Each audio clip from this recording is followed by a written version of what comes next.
Good afternoon everybody. खुशी है कि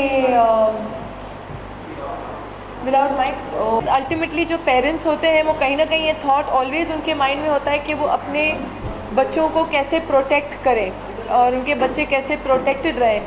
आजकल the world is not a very safe place. पहले तो हम लोग लिटरली वैसे ही निश्चिंत रहते थे, अपना बैग छोड़ा और भागे खेलने के लिए नीचे बिल्डिंग में, और मम्मियाँ ढूंढती रहती थी कि हम लोग कहाँ गए। लेकिन आजकल वो पूरी एक सिनेरियो बदल गई है। जो हम अखबारों में पढ़ते हैं, यहाँ वहाँ किस्से सुनते हैं, कुछ किस्से देख चुके हैं, तो कहीं ना कहीं अपने बच्चों के लिए वो फिक्र रहती है।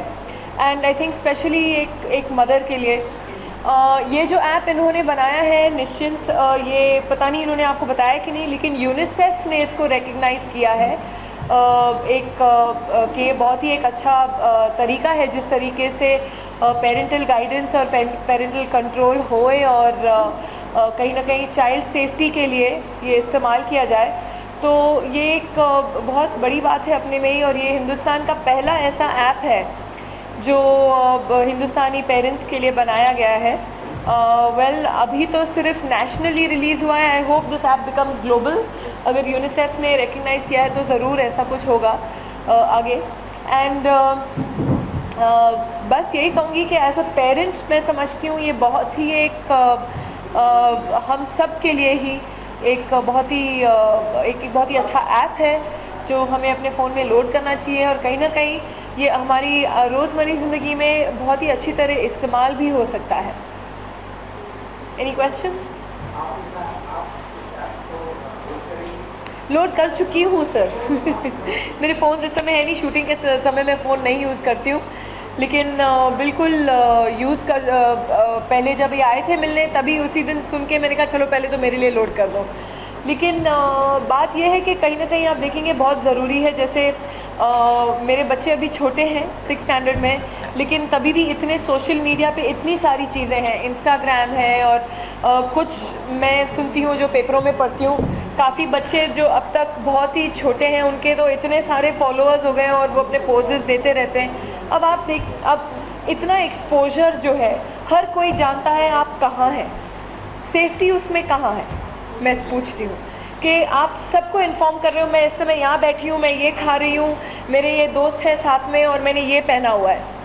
आजकल के बच्चे तो ये ज़्यादातर करते हैं, तो मैं समझती हूँ उसमें सेफ्टी नहीं है, उसमें सिक्योरिटी नहीं है। बिकॉज अगर कोई आपको स्टॉक कर रहा है या कोई आपको, खैर हमारे यहाँ इतना स्टॉकिंग फेमस नहीं है जितना हॉलीवुड में है, लेकिन अगर कोई किसी भी किसी भी माइंड से आपको फॉलो कर रहा है, उनको तो बहुत आसानी से पता चल जाता है सोशल मीडिया पे कि आप कहाँ हैं, किस समय कहाँ हैं।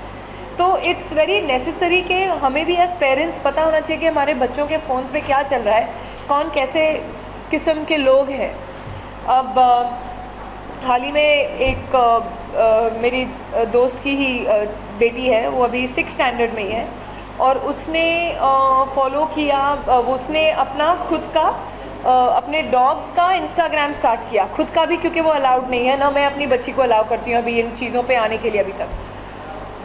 तो उसने स्टार्ट किया, लेकिन और उसकी मदर रोज़ चेक करती थी। एक दिन उसने हम लोग के चैट पे, व्हाट्सएप चैट पे फ़ोटोज़ भेजे, बोला देख किस तरीके से लोग एक डॉगी के उसको ही फॉलो कर रहे हैं। एंड वो ऐसे साइट्स थे और ऐसे इंस्टाग्राम्स थे जो हम जानते हैं कि एडल्ट जोन में जाते हैं। तो अब अगर बच्चे को पता नहीं, बच्चा तो इनोसेंटली कर रहा है, वो देखते देखते सडनली ऐसी कोई चीज़ आ जाए तो बच्चा तो पूछेगा ही ना ये क्या है, ये क्यों है।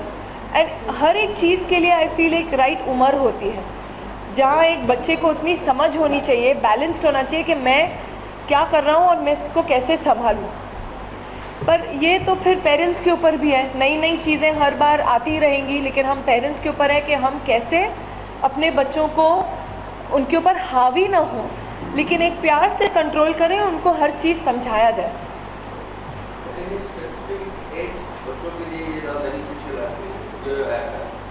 ये app I think is for any age group. Actually Raveena is right.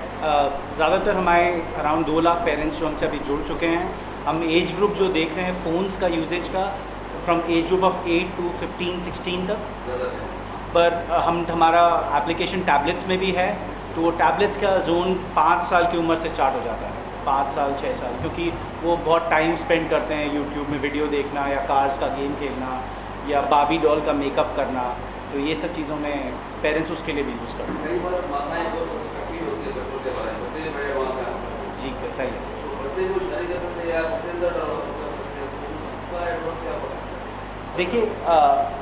देखिए द इनिशिएटिव ये है कि हम बच्चों और पेरेंट्स के बीच में गैप कम कर सकें।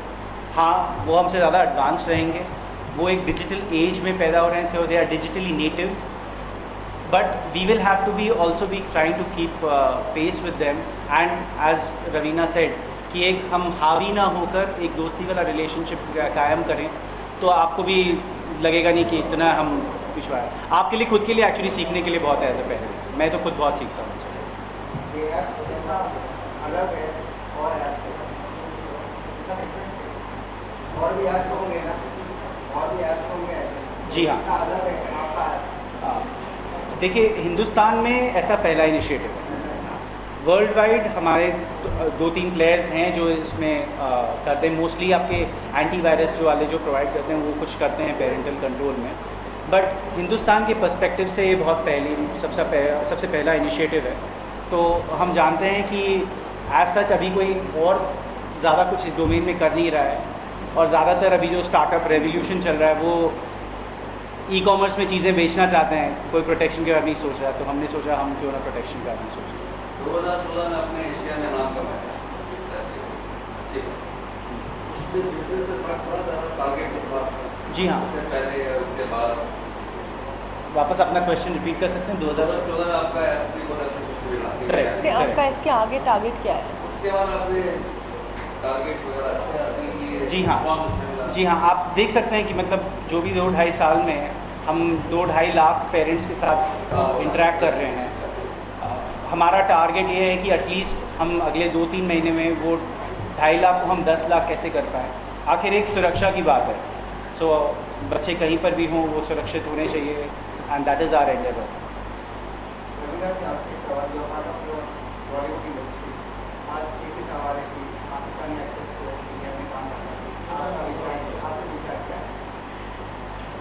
देखिए, मैंने ये पहले भी कहा और मैं अभी भी कह रही हूँ कि इस समय इंडस्ट्री नहीं, आई थिंक जो पूरे नेशन का मूड है वो एक थक चुके हैं ये बार बार जो वार हो रहे हैं, हमारे बॉर्डर्स पे हमारे जवान मर रहे हैं, आवर बॉयज़ आर डाइंग।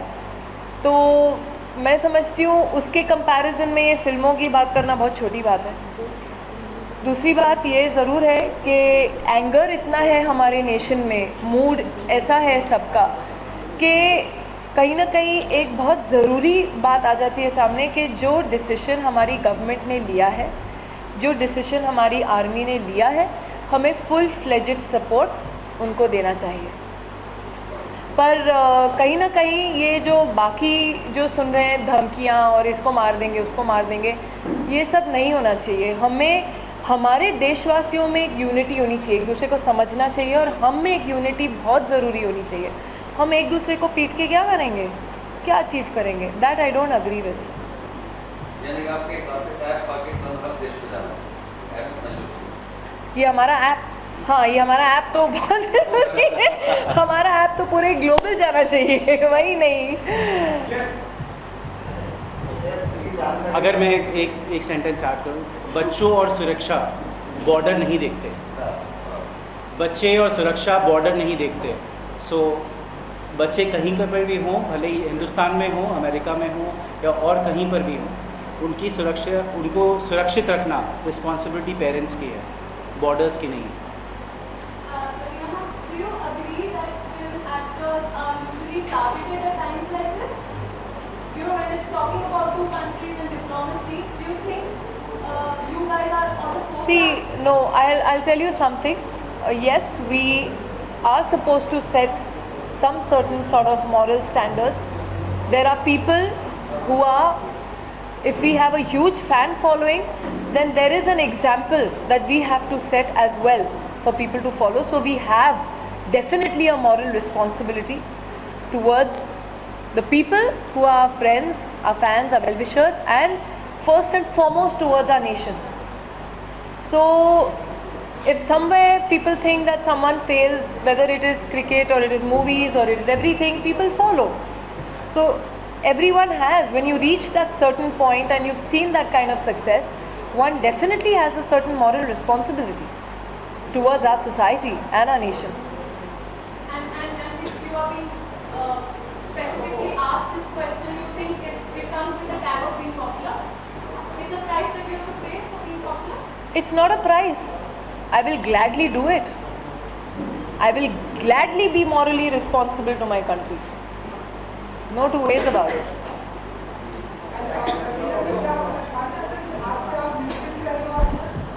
आपको क्या लगता है? ऑलरेडी डाउनलोड कर दिया है ऐप, आप भी कर लीजिए, तो आप नाखून खाने का टाइम नहीं मिलेगा आपको, नर्वसनेस नहीं होएगी।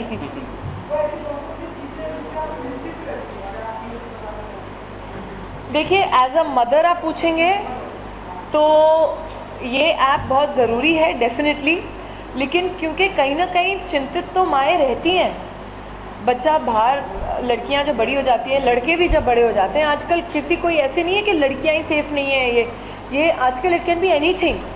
सो कहीं ना कहीं आपने अपने बच्चों को भेजा है या बच्चे कहीं पार्टी पे गए रात को, जब तक वो घर वापस लौटते नहीं हैं, आप आँख बंद नहीं होगी, आपकी नींद नहीं आएगी आपको। तो ये बहुत ज़रूरी है कि आपको कहीं ना कहीं, अभी देखिए काफ़ी इंसिडेंट्स, इतने हादसे हुए हैं हमारे देश में, आप रोज़ कहीं ना कहीं अखबार में कुछ पढ़ते हैं गलत छलत। और ये ऐसी बात नहीं है कि सिर्फ एडल्ट्स लड़कियों के साथ हो रहा है, ये 3 साल की बच्चियाँ, 6 महीने की बच्चियाँ, 3 साल की बच्चियाँ, 10 साल की बच्चियाँ, 12 साल, ये मतलब, तो कहीं ना कहीं आप वो माँ के हृदय से पूछे कि वो क्या निश्चिंत कभी रहेंगी या कभी थी। पर जैसे कि मैंने कहा कि अब ऐसे सेफ्टी ऐप्स आ गए हैं। आई एम सॉरी, मैं एक और ऐप की भी बात करूँगी जहाँ SOS वाले ऐप्स बने हैं, जहाँ कई लड़कियाँ वेदर रेप्स, इसमें भी एक SOS का बटन है जहाँ आप दबा सकते हैं हेल्प के लिए। So that is a very important point. आपने क्यों नहीं बोला? मैं भी बताने वाला था कि आपके घर में आपकी मम्मी हैं, आपको फ़ोन करती हैं, बेटा कहाँ हो? ये यूनिवर्सल सबसे बेस्ट क्वेश्चन है, बेटा कहाँ हो? अरे कुतुब मीनार में क्रिकेट थोड़ी ना खेल रहा होगा, पर माँओं को हमेशा टेंशन रहता है बेटा कहाँ हो। तो इस ऐप के ज़रिए आप जान सकती हैं। बच्चों के पास एक SOS बटन है जिसके थ्रू वो अपने पेरेंट्स को कभी भी लोकेशन के साथ कर सकते हैं। इनफैक्ट पेरेंट्स क्या कर सकते हैं, अपना तो कॉन्टैक्ट डिटेल्स उनके ऐप में है ही, किसी 2 लोग आपके रिलेटिव्स हुए, दादा दादी जो भी हुए, उनका नंबर भी स्टोर कर सकते हैं, उनको भी नोटिफिकेशन जाएगा कि इस बच्चे ने आपको यहाँ पर हेल्प के लिए बुलाया है, एंड ये रियल टाइम में वर्क करता है। और हम ये सभी बच्चों के लिए, सभी पेरेंट्स के लिए, ये बहुत ही एक ज़रूरी, you know, it's a safety major and I think it's fantastic. Thank you everybody. I hope you all have had lunch. If not, please, okay, I have not had, I am the only one who is not had lunch. आपकी shoot के बाद film, आपकी acting देखने में तरस गया। अभी मैंने 2 फिल्में ख़त्म की हैं। एक शब जिसके भी गाने शूट होने हैं, ऑनिर ने डायरेक्ट किया, जिन्होंने my brother Nikhil, I am वगैरह बनाई। एक और फिल्म मैंने की है मात्र, which is also very close to my heart, क्योंकि वो इन्हीं हादसों के ऊपर है जो आजकल दिल्ली में, हरियाणा में कहीं ना कहीं हो रहे हैं। It's about violence against women. तो that is a film which I am also you know really looking forward to, क्योंकि the world has to see what really happens. Thank you everybody. Thanks a lot.